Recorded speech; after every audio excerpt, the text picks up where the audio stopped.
Mafia style. Welcome to Sunday.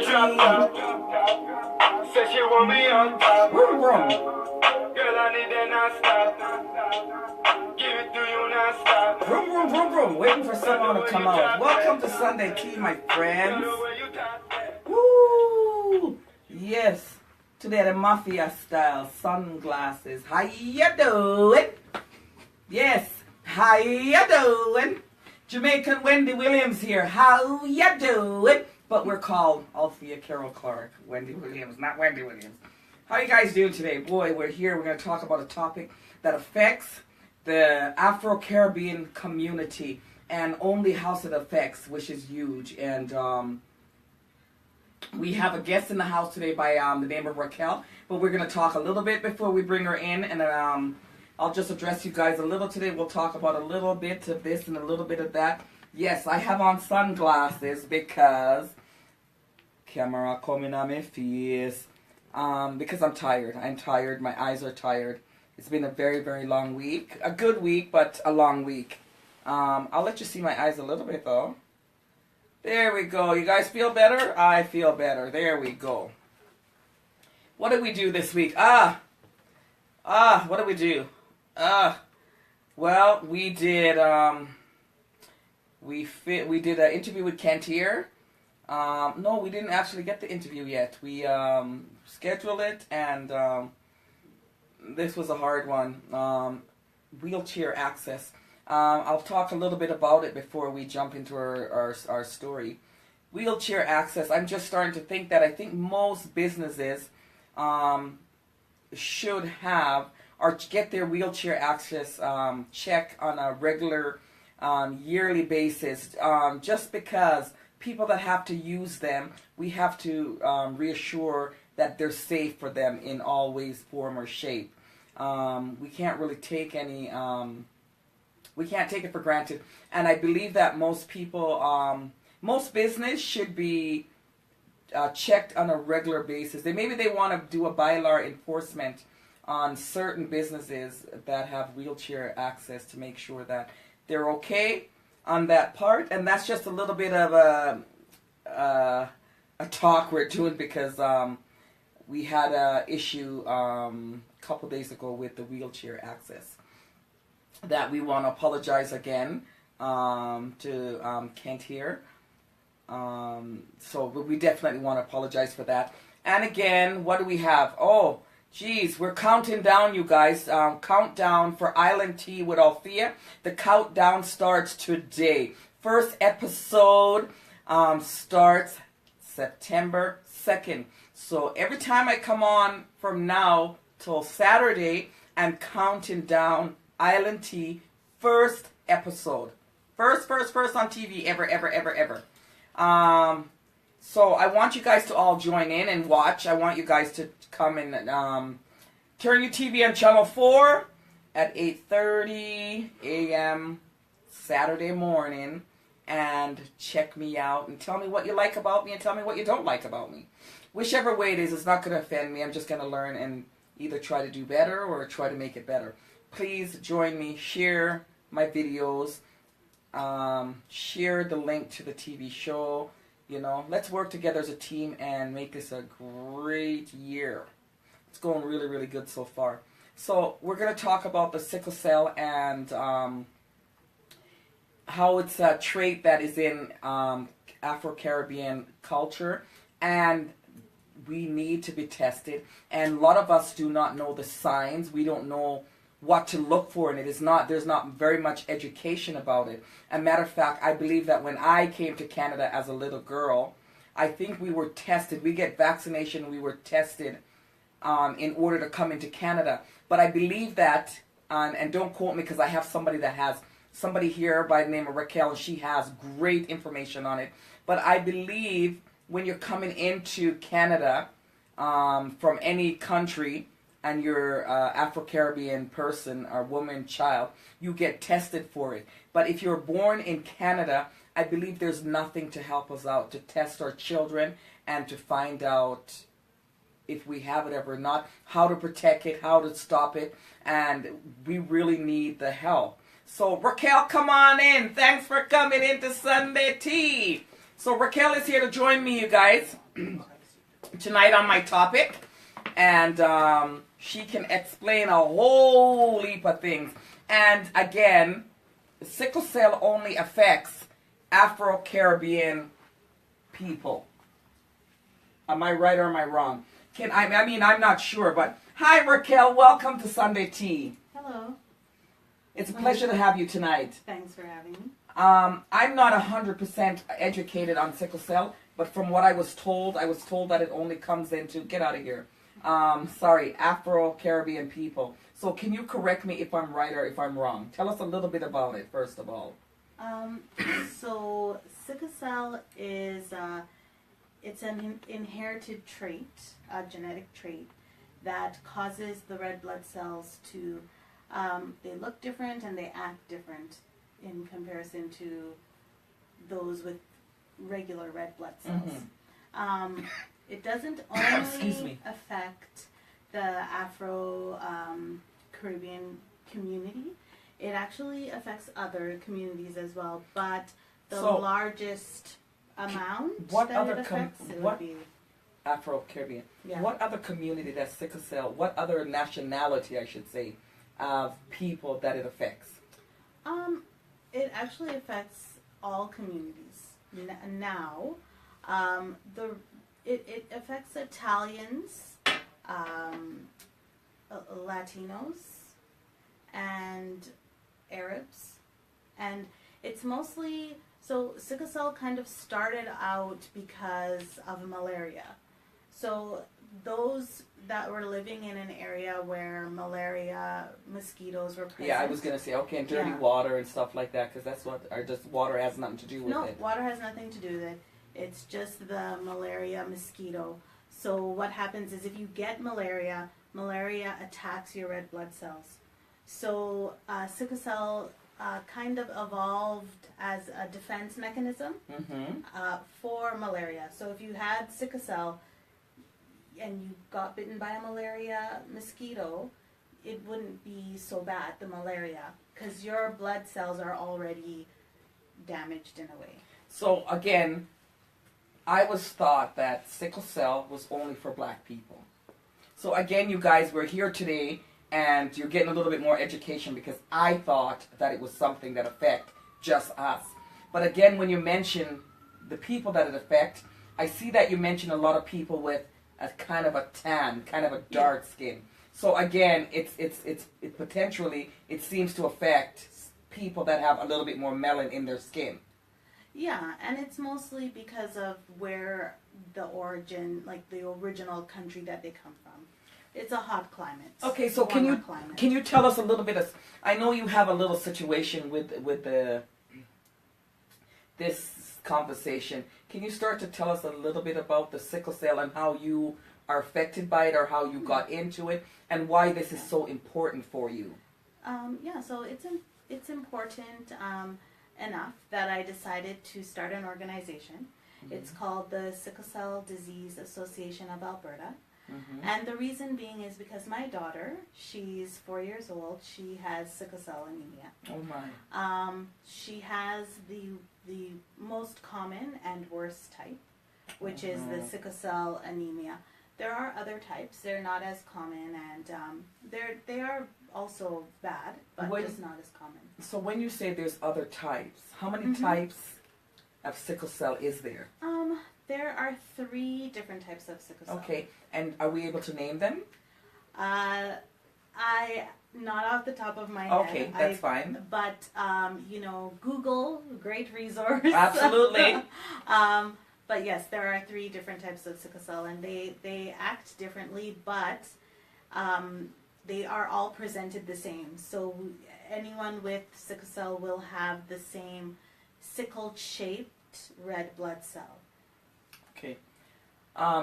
Continue to tell us a little about your daughter. Tell us the story. Yeah, so basically what happened is I've always known, thanks to my mom, that I had the trait for sickle cell. Yes. And then along with my partner, he told me that he had the trait for sickle cell. We had our son prior in 2009. So let me interrupt you for a minute. You guys know that you guys have the trait for sickle cell. Right. So how does one find out the trait for sickle cell? So how do they go about knowing that they have the trait? Well, to be honest, I was told by my mom. Okay, so you have to actually ask for a certain blood test or ask them to test you for sickle cell? The way my mom told, the reason is that she said when I was younger, I was getting sick a lot. Mm-hmm. And so she took me to the doctor, they did some blood work, and they told her that I have the trait for sickle cell. And so I don't have the disease, but I'm a carrier. But you're a carrier, okay. And she herself, she knew because like what you were saying, when she came to Canada from Jamaica, they tested her. Yes. So she knew. And then similarly to my partner, he was tested when he came to Canada, and that's how he knew. Okay. For myself, though, if I never presented any issues, no illness, or you don't have to. It's not something that's really in routine blood work. So, even to this day, I may have never known if your parents didn't tell you. Yeah. Okay. So, but knowing that he had the trait, we had our son, we told the doctors that because we knew, and so we said, can you please test him for sickle cell? And they did. They said they did, and they said that he's fine, he does not have sickle cell. Then with my daughter, it was the same thing. I told them that, we have the trait, could you please test her? And they said that they in her blood work, her iron is high and her hemoglobin is high. So they said she does not have sickle cell. So we were happy with that, and lo and behold, she turns 1.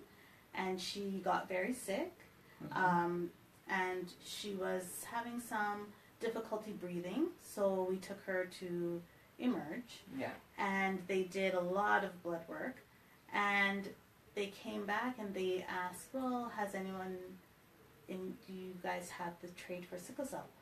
So we're like, yeah, we do. We have told this to the doctors, so we know that. They actually didn't test it until she got very, very sick. Right. That's a shame. So we came to find out that basically babies in Alberta are not being tested for sickle cell at all. They basically look at certain values in other blood work. So if you have a low iron, low hemoglobin, then they would do further testing. But if they see that is okay, they will not do any further testing. Because sickle cell affects that in the body. So you would have a low hemoglobin, low iron. So if they feel that that's normal, they don't do further testing. And in Alberta, unfortunately, it takes a child getting sick or having a crisis for somebody to say, okay, well, maybe we should test for this. And the test itself, to come back 100%, it takes about 6 weeks. So it's just a gap that we identified, right? That I feel that it's something important enough that it should be tested for at birth. Okay, so you started an organization, and in the organization, what are you guys looking for? What do you guys need? What you want to get out there? So, for starters... Hold on to that question, and can we read what is up there, please, before we continue? Sorry. Question is, did they test for an active gene or traces in your child? They didn't test at all.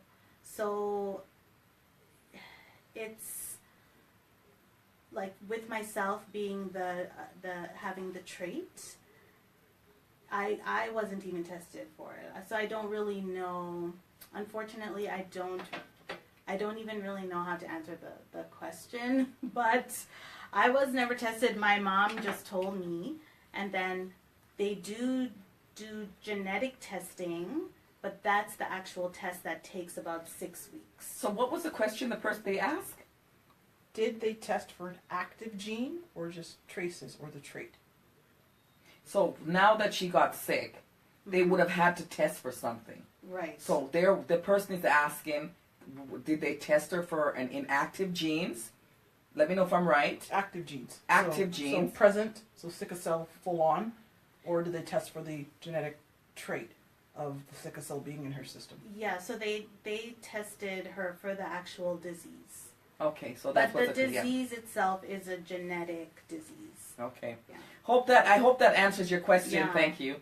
That's okay. So again, I want some people that don't understand the concept of the disease to, to find out what are the side effects, what they should look for. Yeah. So I'll start with the trait. Mm-hmm. So because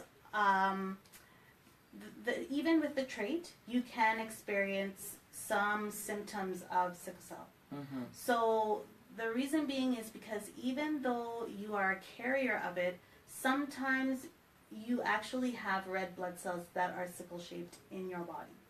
So what happens is our red blood cells should be shaped circular, and they're really soft and pliable to flow through our veins. Mm-hmm. They carry oxygen Mm-hmm. and they carry iron, and they help us fight infection. So what happens when you have the trait is if you do have some of these sickled blood cells in your body, they don't move the same way as red blood cells, whole red blood cells. They are literally sickle shaped, and they're actually hard. So they will move through your veins, but they can get stuck. And if you have more than one, they pile up together, or they bunch together. And a lot of the times they can bunch together in and around your joints, and they cause pain.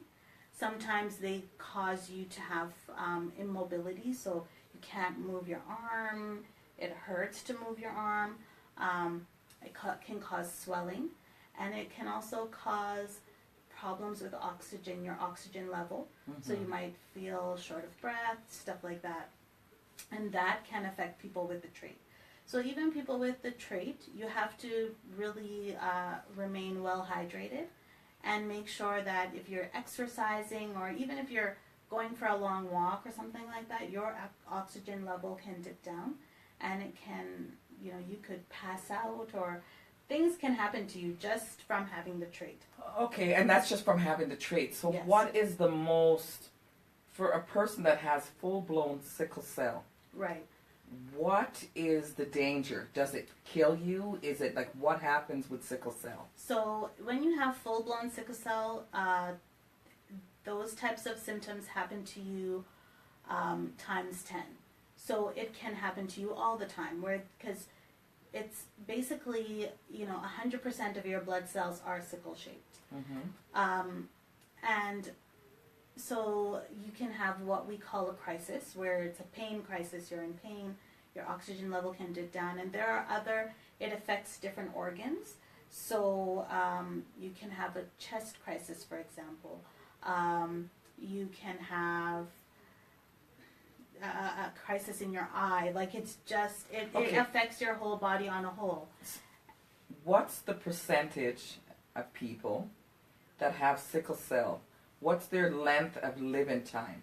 Because again, for me, when I hear about sickle cell, or when I heard about it, most people says you're not going to live to be Right. You're not going to live to be 16, or you're not going to live to be 10, or you're not going to be live to. So it seems like it's a really bad disease, because they're telling you that, if you're only your kid is 1 year old, and somebody's telling you that she's not going to live to see her 8th birthday, or it just seems like this thing is crisis. It's really, really bad. Yeah. So what's the living span with sickle cell? So the other day I saw an article, and the oldest living person with sickle cell right now is 90 years old. So, and people die.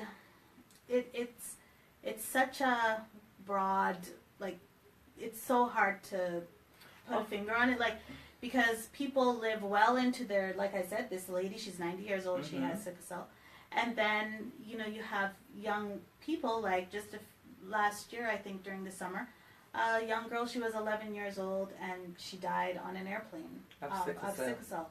And basically... Going to Europe, right? Was That's that right, what she yeah. died from? That's Just what she had a she heart died from. attack. Right. Yes, Yeah. I remember that. And so the thing is, you don't really die from sickle cell, but what happens is it affects certain body parts, functions or organs, your organs. So if those cells bunch up in your heart, you can have a heart attack. Okay. So it's sickle cell itself doesn't really kill you, like the way cancer would kill you, kind of thing. But then it just affects But a it certain affects thing, things and certain that organ, can- and that yeah. pushes it over. Right. Okay, I had a friend in Toronto, and I think her daughter died at the age of 16 from sickle cell. I think she died pretty young as well. So, for what would you like? I mean, if people are living a lengthy time now with sickle cell, they must have put some kind of research is done about it. I'm not that educated on sickle cell, Yeah. whereas I should. But are they doing more work on it, or do you want to see more testing? Like, what would you like them to do now that you're formed an organization? Yes. What would you like to see them do? So the group that we formed, first and foremost, we want to have newborn screening. So that's one thing that's really important, right, to know, because like we said, something can happen because of sickle cell. It can kill you, and it can kill you at any age. So it's good to know from the time a child is born. So is the screening going to prevent the disease, or is the screening going to help to eliminate the sickness that would come with it? Like, I want to know what the screening does. Does it save the person? Can they do something to change sickle cell? Because if you're saying it's something that you have genetically in you, can them screening you, finding out at a young age, change the outcome of the sickle cell? Yeah, it can, because sickle cell is a type of a disease that you're fine until something happens, right? So just like my daughter, she had no issues for a year. And then all of a sudden something happened. And something happened that could have killed her. She was having problems breathing. And if we weren't paying close attention, she easily could have just stopped breathing. Yeah. But we were watching her because she wasn't feeling well, and we took her to the emerge. But it is important to know when a child is born, because there's a medication and there's steps that you can take to prevent. Because they say prevention is better than the cure. Right. Oh, fantastic. So that's one thing that the group we would like to promote newborn screening. We also want to promote blood donation, because people with sickle cell, their red blood cells are very low to none, that they have the normal red blood cells. So blood transfusions help a lot to build up those red blood cells in the body of someone who has sickle cell. And when we talk about blood transfusion, when it comes to the the community of Caribbean, and so they're kind of they're shy off, right? Nobody wants to do blood transfusion because they worry about AIDS. Nobody wants to do this because of that. So when it comes to those kind of things, we're sometimes not very educated. So can we also explain a little bit about the blood transfusion? Because again, that is what people with sickle cell needs. That's right. So to help with that, before we go into the government needs and tell them what we need and what kind of help you're looking for and what you need from the government, let's go into the blood transfusion and let people know that it'll be clean, it'll be safe. There's a great precaution that's taken when it's done, and it's needed. So you want to go into that and explain that a little bit, or? Sure. Absolutely. So Canada, we have one of the safest blood banks in the world, and there are very strict criteria. Rules and regulations. And a lot of the criteria you can find out at the website for Canada Blood Services, and also it's something that traditionally our community has shied away from. I'll be the first to admit, even myself, I've never donated blood. And You get a panic when you hear it. it's, Oh my God. yeah, I don't want you to give me my blood, and I don't want you to give me your blood. Yeah, I'm fearful of. I hate getting needles. It's just something that, because I don't like it, I was like, no, I'm not gonna do it. But now that several times my daughter has come very close, I have understood the importance of it. And also, what a lot of people don't know is that we're very familiar with the regular blood types, right? Like A, B, and O. We're familiar with those. But those are the major blood types. And there's actually some minor blood types that exist. And these minor blood types are very important because they have a lot to do with our ethnicity. Absolutely. And so people of a certain ethnicity carry these specific traits in their right. blood. Absolutely. So someone with sickle cell, for example, if they get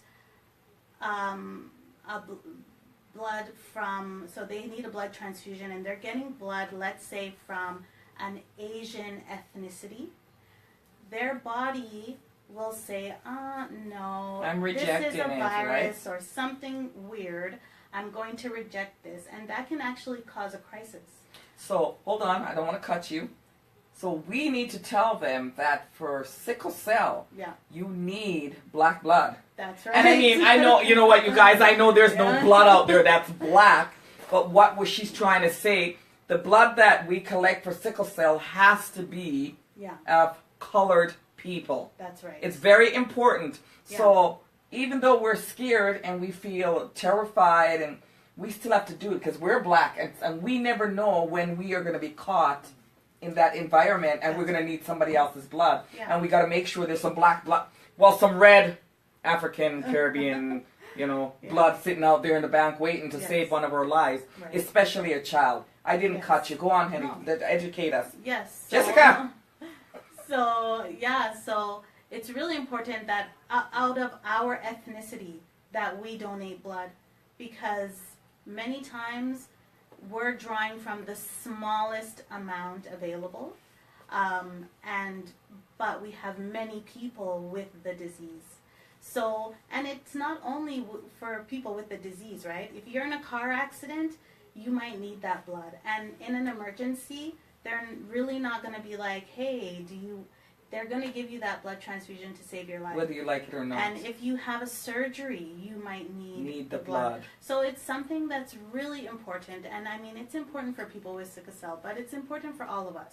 Absolutely. And so that's something else that we really want to push. And there's a lot We're going to take a break and read some of the question and come back. Sure.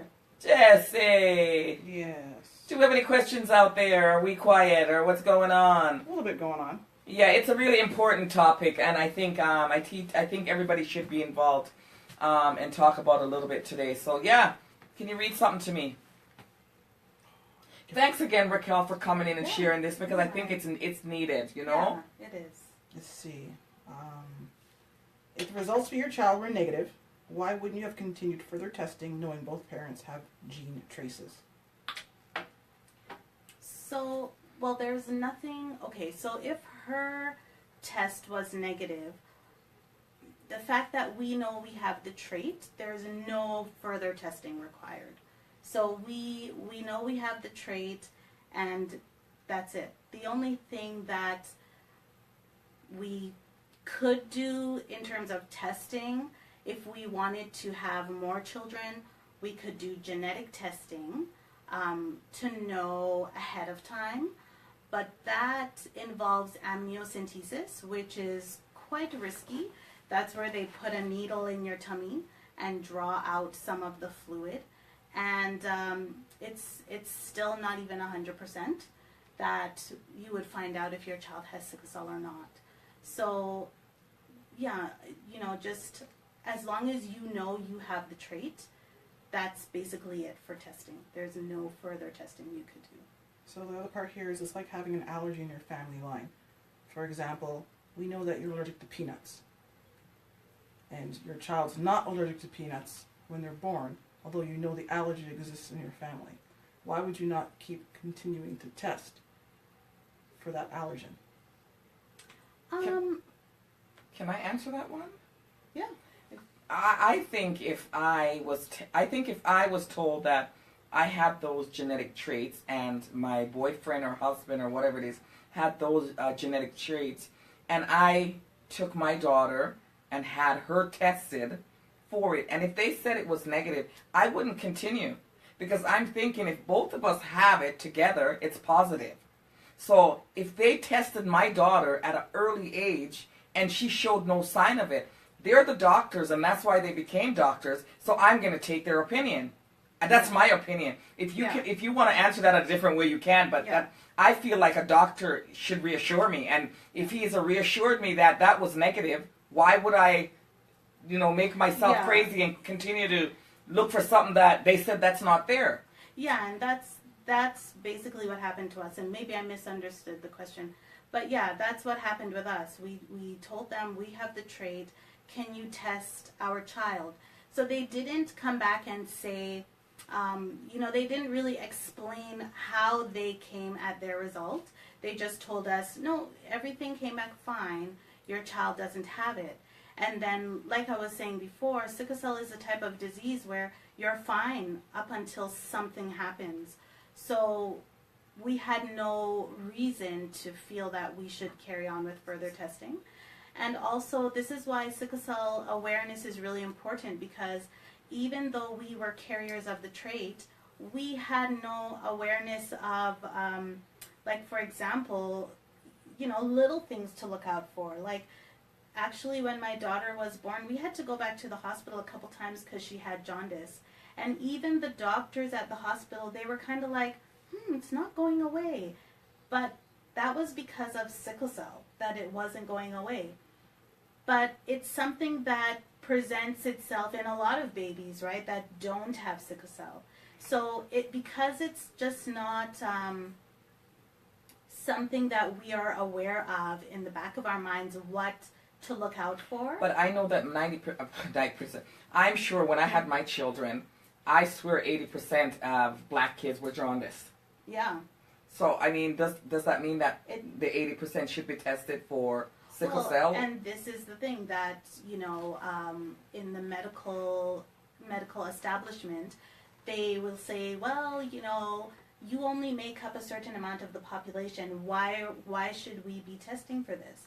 But nowadays, where there's a lot of mixing of races and cultures and everything, people are immigrating to the country and everybody's kind of getting mixed up. It's even more important now that every child should be tested. And they do there are routine blood tests that they do when a child is born. Mm-hmm. So it's really not a stretch.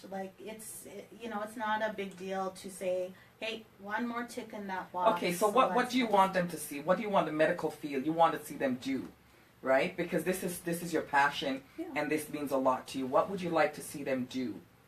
Like I said, I just want that box to be checked off. Check for sickle cell, check for the trait, check for the disease, and that's it. Can you petition it? Can you get enough? Is it signatures that you need to get? Like, what do you need to get to have? I know that, again, I had an interview with Cam Stewart last week, and he was telling me that people that are trying to move something or do something of importance cannot do it by themselves. We have to move in a group, right? So if you have something that is this passionate and that is this serious to our culture, I feel like you have to have signatures. You have to have a group. Yeah. And if the group was to get together and go to the government, you're going to move them. Yes. But if you were to go to the government by yourselves, we're not going to move them. And this is where it comes in again. And I don't mean to cut your sickle cell, but Caribbean, African, Caribbean, I don't know, Afro-Caribbean, whatever you guys want to call yourself. I've been thinking about it lately, and I'm passionate about it. I'm dead serious. We cannot change nothing by ourselves. We can sit here and hate. We can sit here and get angry. We can sit here and think that somebody's going to grow out and leave us. That's not going to change anything. the government official in Canada or anywhere else is not going to listen to us if we're not a team. They're not going to listen to us if we don't have a leader. So this again comes in where Faith Greaves is running for council. We need to acknowledge her. Yeah. It's huge right now that we have to have somebody stand up to lead us into success. Yeah. Because right now, if she came in, that is something that Faith could work on, and all of us with Signature to get together Yeah. and have a team. So it's really, really important, you guys, and I'm not going to stop stressing it, that it is a team thing. We got to build this foundation together. Yeah. Mm-hmm. Tell them what you want to see done, what you want to have done, and your corporation that you've started. And Yeah. there is grants, by the way. I'm going to let you know there is. I had an interview today with Minister of Culture Miranda, and of Tourism, and I don't know what is that, but it's trying to drive me crazy. I keep hitting it. Yeah. It's a little bug. A little bugger. But yeah, it is. What I'm saying is, you guys, there is grants.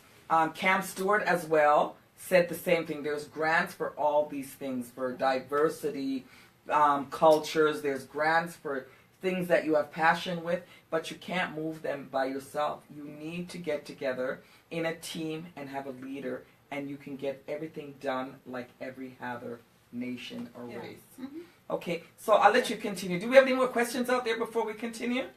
Can you tell the viewers where this Canadian petition is? Yes. So we have a petition. We were at CareFest yesterday. It has yet to be put online, so I can update Althea when we get it up online. We are a newly formed organization. We just came into existence on June 19th, which Yay! thank you. Which, by the way, is World Sickle Cell Awareness Day.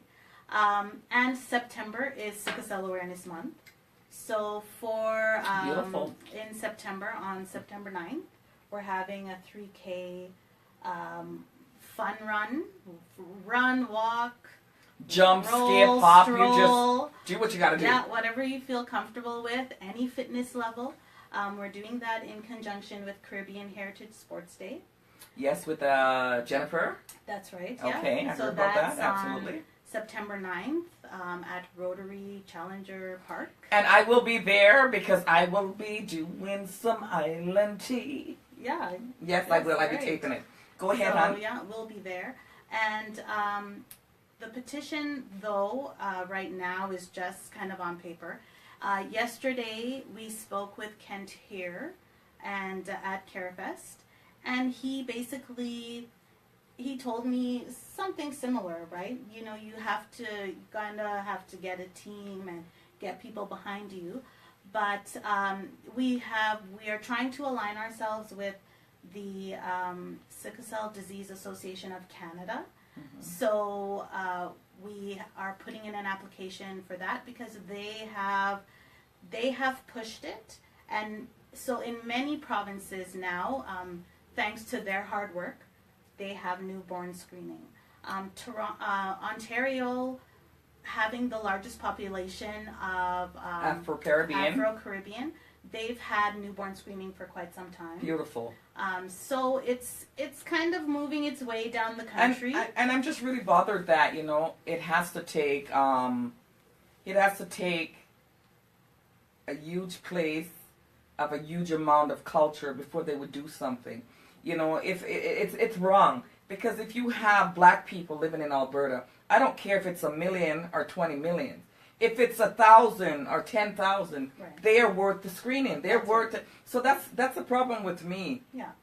I don't like how we're shut off Right. because there's not a lot of us. Right. You understand? Yeah. And again, that's where we need to become like this Yeah. and build a team and a foundation so our voice can be heard. That's right. That is Yeah. what it is. I don't like it. Toronto has lots of black people, so let's put the screening in. Alberta doesn't have as much, so let's leave the ones out here to not. You know, that's not right. That's, Yeah. you know.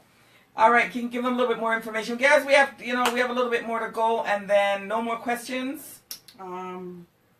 Question would the melanin in darker skin or darker skin types, I guess, contribute to sickle cell? Well, yeah, it does because of where we are coming from, where our ancestors are coming from, and why sickle cell happened in the first place, like how it evolved. And can I go ahead, finish? Yeah, no, so I was just going to say that, which we had kind of discussed before, so because of malaria, sickle cell disease evolved as a defense mechanism. So those with sickle cell disease, their blood cells are already damaged in a way. So when they're bitten by the malaria mosquito, they're not going to experience the same symptoms as somebody with malaria, or somebody with regular blood cells, sorry. So they would get full-blown malaria.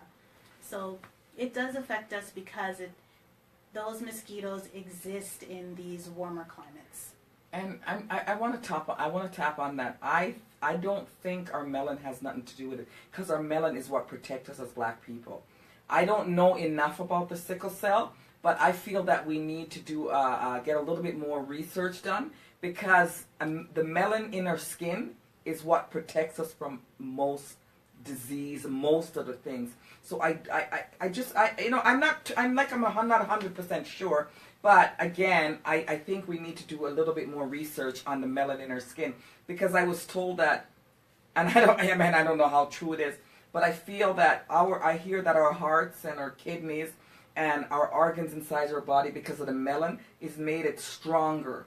So people try to take our organs from us because of the melon in our skin. I could be wrong, and that's probably another story, another show, but I think we need to kind of find out those information, because I think our melon is our charm.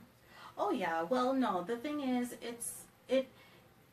our skin color is not the cause of sickle cell, but our skin color is a result of our origins. So we are of African descent, and as is everybody, but over time, depending on how your community migrated, that changes. You lose the imperfection. Right. And so with us of darker skin, we know for a fact that yes, our ancestors are from Africa, and so that particular, this is the thing, sickle cell is not a bad thing, right? It's not anything to be ashamed of, and that's another thing.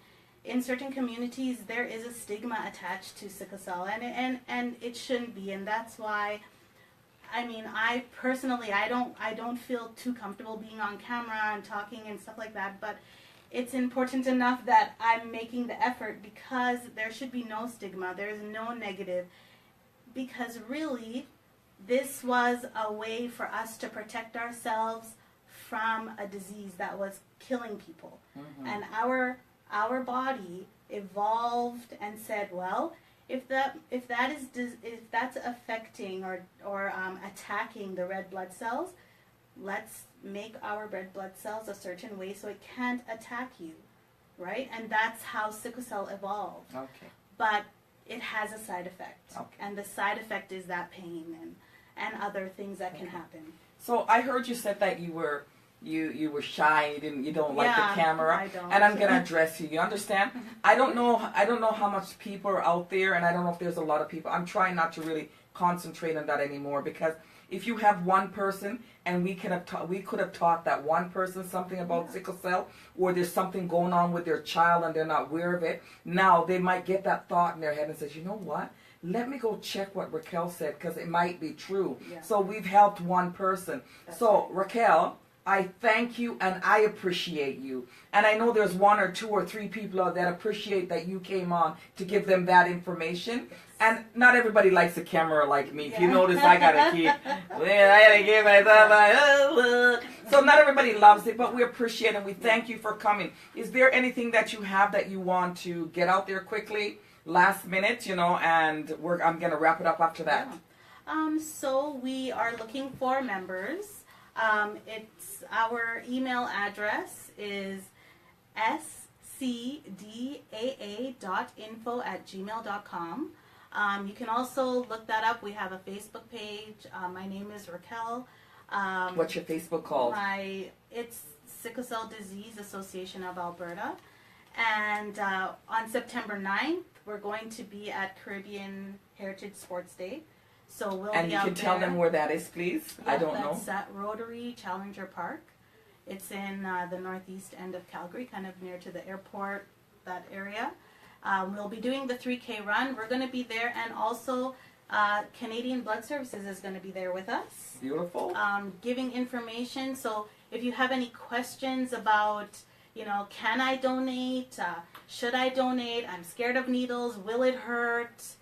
They're going to be there to address all of those concerns and give you information. And if you pass out, I have a pillow, and you can lay down and sleep for a Yes. couple of minutes and then Yeah. come back. Yeah, you can donate blood lying down. You can do it sitting up. They're very accommodating. We're not, you're not going to donate blood there that day, but ask your questions. You They're can gonna be sign there. up, right? Yeah. And then they'll Yeah. make the appointment. Yeah. Beautiful. And what So- else can we share? And so September 9th is, or not September 9th, sorry, but September is Sickle Cell Awareness Month. And we're going to touch a So, little bit yeah. more on that month with the sickle Yeah. cell, and whatever you're doing and you're getting Yeah. more. We're going you come to me and I'll just update it in my, when I open the Yes. thing.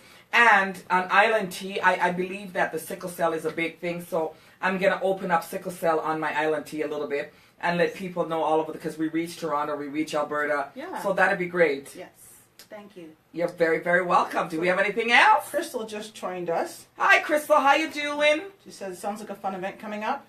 Says she hates needles. It's also Childhood Cancer Month as well, she says, in September. Okay, so yes, Crystal, I will definitely get on the cancer thing in September. And anything else you guys have out there that you want to share with me, that you want me to talk about, you want me to work on, you want me to help with, I've now kind of put myself in the foot with the little officials. So, we can try to work together. It's a team thing. I can't address that anymore. Yeah. We got to build a foundation together. I cannot address it anymore. Please share this video, that if somebody has sickle cell, or they're curious, or they want to know how to fix it, where to fix it, they want more information, please share the video so they can help someone. If we help one person today with sickle cell, we have done our job. Because we can't help the whole world. We can just help who wants to be helped and who's there. Share the video, because I don't know why you wouldn't share it anyways. Look at me. Share the video. Now they want me to get up and do my thing. You know what? I'm going to put on my sunglasses. I don't want to get up. I'm tired. I've been working all day. Watch this. Watch this. Give me the tune, and I'm going to give you guys. Crystal said something. What did Crystal say? What did Crystal say? Read it to me. Read it to me. What did Crystal say, baby? Crystal said it's also she shared it. Crystal, thank you very much. And Crystal, get your people on your page for me, please, to share sickle cell. It's huge in the darker colored people's community. Darker, the more it affects. But the more we can educate them, the better it is. I'm gonna put on my glasses like I'm cool. Do you know what I mean? And I'm gonna do the shoulder thing tonight. How you doing? I'm doing a little shoulder thing today. Look at my glasses, you guys. Don't lie. Please share the video. Tell somebody.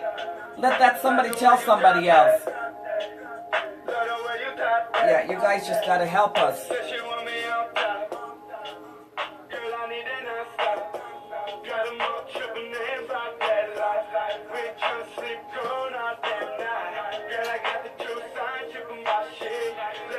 I kill me. Sunday tea.